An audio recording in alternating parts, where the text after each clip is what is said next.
ওকে, তো Google wallet, Google pay এটা নিয়ে অনেক কথাবার্তা চলতেছে এবং অবশেষে বিভিন্ন জল্পনা এবং কল্পনার পরে বাংলাদেশে চালু হয়ে গেল গুগল ওয়ালেট। এবং আমরাও বসে না থেকে ইনস্টল করলাম অ্যাপটা এবং চেষ্টা করলাম আমাদের কার্ডগুলো গুগল ওয়ালেটে অ্যাড করার জন্য। But this is not Google pay, this is Google wallet. So এটা সুবিধা কি আমি একেবারে সংক্ষেপে আপনাদেরকে একটু বুঝিয়ে বলি।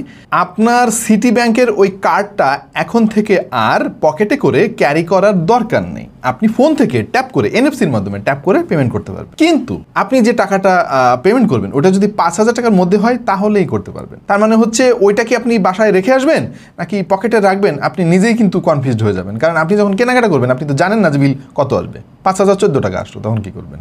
এখন গুগল পে এবং গুগল ওয়ালেট নিয়ে সবাই যে জিনিসটাতে কনফিউজড থাকে, নর্মালি আমিও কনফিউজ ছিলাম এতদিন, সেটা হচ্ছে যে আমরা সবাই মনে করি গুগল পে এবং গুগল ওয়ালেট দুইটা ভিন্ন জিনিস।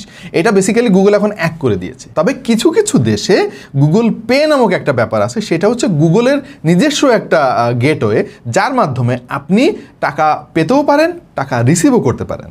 গুগল ওয়ালেটের মাধ্যমে যেটা হচ্ছে, আপনি আপনার এই কার্ডটা ওয়ালেটে সেভ করে রাখতে পারতেছেন। মেট্রো রেলের যে কার্ড আছে সেটাও আপনি সেভ করতে পারবেন, আপনার এনআইডি সেভ করতে পারবেন। এখনো চালু হয় না, ভবিষ্যতে হবে। মানে আপনার কার্ডটা ক্যারি না করলেও চলবে আপাতত 5,000 টাকা পর্যন্ত, এবং যদি ভিসা অথবা মাস্টার কার্ড হয়। তার মানে ওই যে আমরা ভাবছিলাম যে বিকাশ আর নগদ এরা তো হাজারে প্রায় 20 টাকার মতো ক্যাশ আউট চার্জ লাগে, এখন তো আর এই টাকা দেওয়া লাগবে না, কি মজা না? এরকম কিচ্ছু হচ্ছে না। মানে ইনফ্যাক্ট আমার কাছে মনে হলো যে এইটা না খুব বেশি দরকারও না, কারণ এই গুগল ওয়ালেট দিয়ে যে জিনিসটা করা যাচ্ছে ওইটা অলরেডি করা যায় ভাই। অনেক কার্ড আছে, কার্ডের মধ্যেই এনএফসি আছে, আপনি কার্ডটা জাস্ট ওই পজ মেশিনে সোয়াবেন, পেমেন্ট হয়ে যাবে। সো ওইটাকে আবার ডিজিটালি কনভার্ট করে ফোনটা টোকা দেওয়ার তো বিশেষ কোনো মাধুর্য নাই।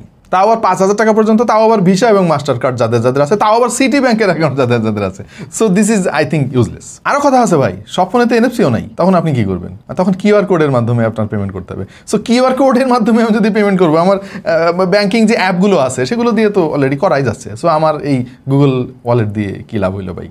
আমার মনে হয় এইসব বুগিজুগির চাইতে বাংলাদেশে যদি পেপ্যালটা কোনো রকমে আনা যেত ভাই, তাহলে অনেক মানুষ লাভবান হতো। কারণ শুরুতে আমরা ভাবছিলাম যে গুগল ওয়ালেট চলে আসতেছে বা গুগল পে চলে আসতেছে, এখন থেকে তো আমরা আমাদের ফ্রিল্যান্সাররা যারা আছি তারা বিদেশ থেকে টাকা পয়সা আনতে পারবে, আমরা টাকা পাঠাইতে পারবো, সেই গুড়ে বালি। আর গুগল পে কিন্তু সিঙ্গাপুরে এবং ইন্ডিয়াতে আছে, ওটা সম্ভব। ওটা ইন্ডিয়ার গভর্নমেন্ট কিন্তু সেন্ট্রালি করছে ইউপিআইয়ের মাধ্যমে, ওইটা বাংলাদেশে এখনও সম্ভব না।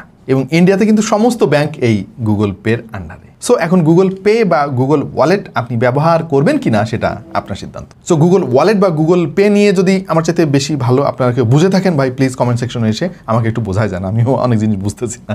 এরকম আরও অনেক ভিডিও দেখতে চাইলে সাবস্ক্রাইব করতে পারেন টেক টু দ্য পয়েন্ট।